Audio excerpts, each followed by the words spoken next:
Take a break from your busy schedule and join Harold Sala for Guidelines, a 5-minute commentary on living. The practice of dishonesty is the second taboo on God's list of what He detests. While God loves the sinner, He certainly dislikes some of his habits. Question: on a scale of 1 to 10, how honest are you? Would you say you are honest all of the time? Well, most of the time, or perhaps part of the time, or whenever it suits your purpose. If the truth were known, says a researcher, a lot of people are lying about telling the truth. Could he possibly be right? Have we become so self-serving that we feel little, if any, obligation to really tell the truth, especially when we are saving someone's feelings or, more importantly, our own reputation or face? Ask yourself the following questions. Do you on occasion copy software illegally? 2. Do you sometimes not tell all the truth to your husband or wife? 3. Do you ever take home supplies from the office? A few pens, a bit of leftover materials, an occasional tool, even if you fully intend to bring them back, though you know you never will. 4.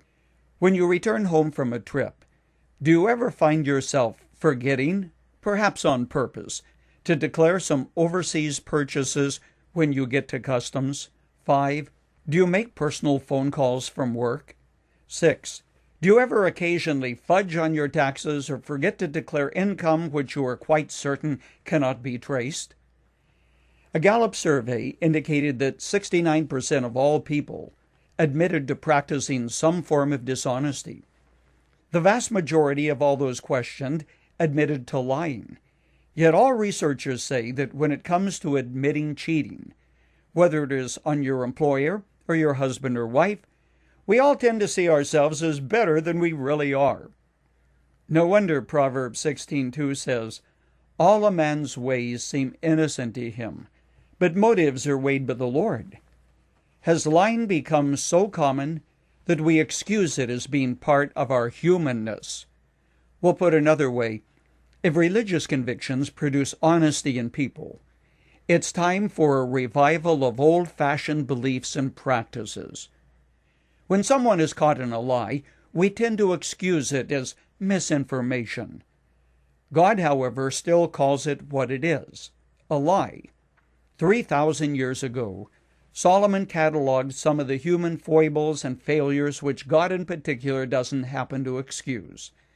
The first in this list of wrongdoing is pride. The second is a lying tongue.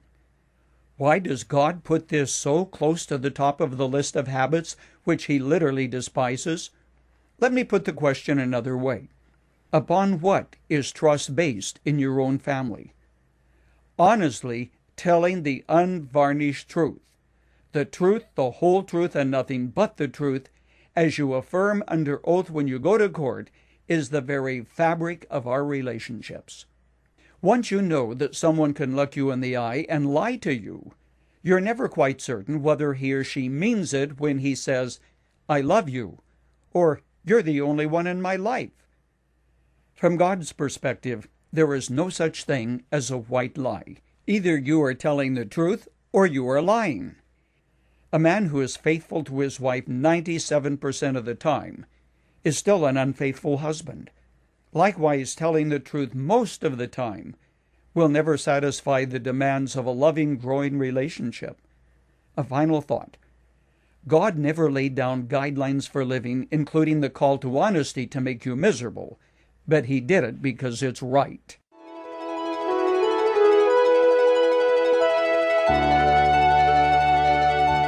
You've just heard Dr. Harold Sala with Guidelines, a 5-minute commentary on living. If you would like to listen to the program again, download a copy, subscribe to our e-commentary, or view other resources, visit guidelines.org. We would like to hear from you too. You can email us at info@guidelines.org. That's info@guidelines.org. Thanks for listening, and we invite you to join us again for the next edition of Guidelines.